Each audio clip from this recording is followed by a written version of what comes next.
Muy buenos días. Los saludo a mis niños de cuarto de primaria. Hoy iniciando la clase de dibujo y arte en este nuevo año 2021. Vamos a comenzar con nuestra clase recordando lo aprendido en estos meses desde que iniciamos el ciclo escolar. Vamos a trabajar en recordar lo que hemos trabajado en estos meses para prepararnos para una evaluación. Entonces, más adelante te voy a compartir una imagen con una guía de estudios que me vas a contestar como tarea. Entonces vamos a comenzar con lo que hemos visto en el transcurso de estos meses. Muy bien, entonces empezamos nosotros con el tema del horizonte. Al inicio del ciclo escolar estuvimos hablando de que en los paisajes aparece el cielo, la tierra, el mar, a los elementos que forman un paisaje, y una de las características que tiene es la línea de horizonte. Aquí te presento un paisaje donde muestra la carretera cómo se va viendo que se reduce por la lejanía, se ven las montañas y las nubes al fondo, y aquí aparece la línea de horizonte.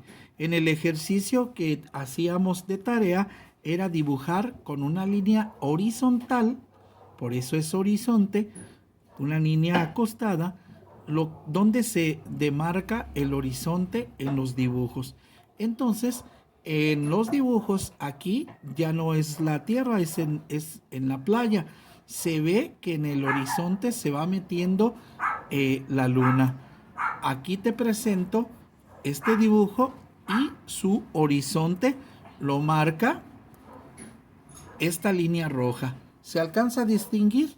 Por ahí, aquí está, sí, el horizonte, y marcábamos la línea roja. Entonces, la línea de horizonte es la que divide el cielo y la tierra, o el cielo y el mar, donde donde termina la parte de la tierra a la vista de nosotros. Entonces, más adelante estuvimos trabajando los objetos de cerca y de lejos. Como en una pintura o en un dibujo podemos trabajar esta niña, que aparentemente aquí es mucho más grande que el niño. No es que esté gigante la niña, sino que está más cerca de nosotros. A medida de que el camino se va alejando, se va haciendo más angostito a nuestra vista. La casa no quiere decir que es una casa muy pequeña, sino que está muy lejos. A medida de que se van acercando, como este niño, va creciendo la figura. Entre más cerca se va dibujando, más grande la figura. Es como cuando vemos nosotros la carretera que vienen los carros y se ven muy pequeños, y cuando pasan cerca de nosotros lo vemos en tamaño real. Entonces, el, los objetos de cerca y lejos se dibujan según la distancia, es el tamaño. Esta bola de hilo no quiere decir que esté más grande que el gato, sino que está más cerca. A medida de que el gato se acerque, se va a notar más grande. Entonces, es el mismo caso de este dibujo. En este dibujo podemos ver también la línea de horizonte del tema pasado, que es el cielo de un tono y el mar de otro, ¿sí? Y la línea horizontal la podemos imaginar de la línea en rojo. Aquí aparece un cangrejo que es del mismo tamaño que este que viene atrás, pero que se dibuja más grande por su cercanía a la persona que dibujó esta obra. Entonces pasamos a otro tema, que es la sombra. Hablamos en este tema de que las luces que se reflejan en un objeto lo iluminan y a su vez este objeto no deja pasar la luz, lo cual genera una sombra. La sombra que está en el piso donde está sentada esta taza, o puede ser en la pared o en algún objeto que esté cerca. También genera unas sombras en el dibujo. Aquí está más claro, aquí está más oscuro, porque de este lado le está pegando la luz. ¿Sí? Hicimos un ejercicio en el cual el sol reflejaba nuestra sombra que incluso dibujaba una silueta. Es la sombra que hace que los rayos del sol nos pegan en el cuerpo y esto impide que los rayos se reflejen en el piso y genera la sombra. Más adelante vimos un tema muy importante en el dibujo, que es la perspectiva. En la perspectiva es dibujar los objetos con diferentes caras, como en realidad los vemos en la vida cotidiana. Estábamos acostumbrados primero en dibujar una casita y nada más dibujamos el puro frente o el costado. No dibujábamos las dos caras como en este caso. En este caso, este edificio se le ve una cara de este lado y por el otro lado se ve del otro lado. ¿Sí? Aquí vemos una calle y otra, y esta es una esquina. En la perspectiva nos da la oportunidad de ver los objetos con diferentes caras. Aquí está una cara frontal, la cara lateral y la cara superior de la casa. También en la perspectiva se ve como las líneas del tren se van haciendo más angostas a nuestro ojo, pero en realidad la distancia de las líneas de las vías del tren son paralelas, nunca se juntan, pero a nuestra vista sí se juntan. Entonces, una herramienta muy importante en el dibujo es la perspectiva. Aquí te presento algunos de los ejemplos de perspectiva. La perspectiva aérea, como si viéramos una casa desde arriba; la paralela, como si la hiciéramos de frente; y la oblicua, que es como vemos nosotros si nos paramos en una esquina, vemos las casas de esta forma. Entonces, vamos nosotros a trabajar la perspectiva. Aquí es un ejemplo más de cómo se dibuja con perspectiva. Esta locomotora se ve el costado y se ve el frente también. Si dibujáramos como antes, se vería de esta forma, que nada más dibujamos solo un costado, ¿sí? Entonces, a este dibujo se le ve más profundidad, se le ven mucho más detalles que a este. Bien, pasamos al siguiente tema, que es el encuadre. El encuadre se maneja mucho en la fotografía, pero en el dibujo y en la pintura también tenemos un encuadre. El encuadre es lo que yo quiero que salga en mi obra, ¿sí? Aquí la muchacha está haciendo un encuadre con los dedos y aparecen sus ojos nada más, ¿sí? Ella está viendo un objeto y está fijándose qué es lo que quiere que entre adentro de este cuadro. Aquí está el ejemplo claro. Tenemos diferentes encuadres aquí, que es el encuadre abierto de todo el paisaje, o si quiero dibujar nada más la casa y un pedazo de cielo, o si quiero dibujar poquito más grande el espacio que hay afuera de la casa.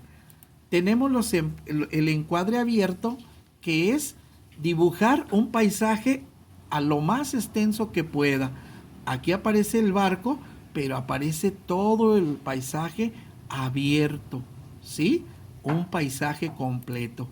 Está el encuadre medio, que es dibujar o retratar a las personas no de cuerpo completo, sino una parte del cuerpo. Puede ser de la mitad para arriba o de las rodillas hacia arriba. A esto se le llama encuadre medio. Luego viene el encuadre cerrado. El encuadre cerrado es cuando dibujamos a una persona, a un objeto o un animal en su entorno, pero recalca o resalta la figura de este animal. Se ve el árbol, se ven las ramas, pero el animal se dibuja completo.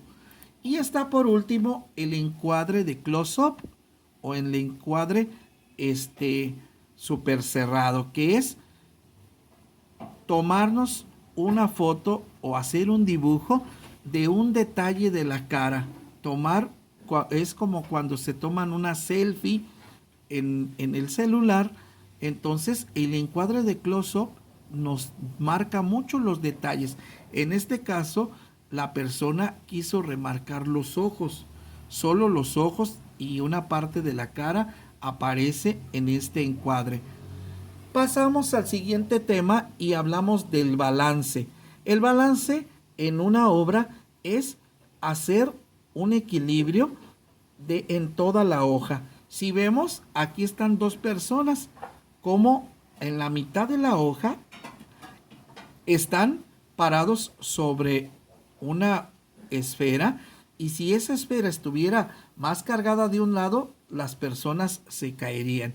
Entonces el balance es como equilibrar la obra en los lados de toda nuestra hoja, ¿sí? Voy a poner un ejemplo. Ahorita moví el encuadre, el balance, y se cargó a un lado. Si ves este espacio, es mucho más grande que este. Entonces nuestra obra no está balanceada. O puede pasar del otro lado, que me cargué de un lado y este espacio de la hoja la dejé vacía. Entonces, regresando a tener ese balance, dejé el mismo espacio de este lado y de este. La cajita, si partimos, está la caja de un lado, de otro, las personas de un lado y de otro, la pareja igual. Entonces, aquí aparece un dibujo de Vicente Van Gogh, que era su habitación. Él tuvo mucho cuidado en el balance de su obra. Esta cama, si te fijas, se compensa con la mesa y la silla. Si nosotros nos fijamos en este punto, aquí las dos patas de la cama hacen balance con las dos patas de la silla. Estos cuadritos se equilibran con esta tela. Esta mesita con jarra y todo con las almohadas. Estos cuadros se equilibran, los cuatro cuadros, con la ventana y el espejo que aparece aquí.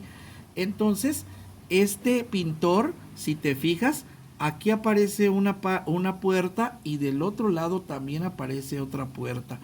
Está balanceado muy bien este dibujo. Ese es el balance en las obras de arte. Luego pasamos, por último, a las técnicas mixtas. Una técnica mixta es cuando nosotros usamos diferentes materiales para hacer nuestra obra. Aquí la persona dibujó con lápiz y marcadores un rostro y le puso pedacitos de papel alrededor. Entonces se utilizó la técnica del papel, ¿sí? Origami, los colores y los marcadores. Utilizó tres tipos de materiales diferentes, entonces se le llama técnica mixta. Está el caso de aquí de este niño que dibujó o pintó con acuarelas y después utilizó un marcador para dibujar el contorno. Entonces utilizó tinta y pintura. Como son dos técnicas diferentes, a esto se le llama técnica mixta. ¿Por qué? Porque utilizó más de una técnica para hacer su obra. Aquí aparecen un niño que hizo rayas con un plumón y además pegó hojas en su obra. A esto también, como está manejando dos tipos de técnicas, se le llama técnica mixta. Bueno, pues puedes apoyarte de este video para resolver tu guía y pues no queda más que pedirte que te cuides mucho. Recuerda que voy a compartir vía imagen este la guía de estudio para que tú la pases y me la compartas ya por vía digital las respuestas. No olvides poner tu nombre completo en la guía y mandarme tus respuestas. ¿Sí? Lee con cuidado la guía y te invito a que me la compartas. Cuídate mucho y que tengas una hermosa semana. Nos vemos pronto.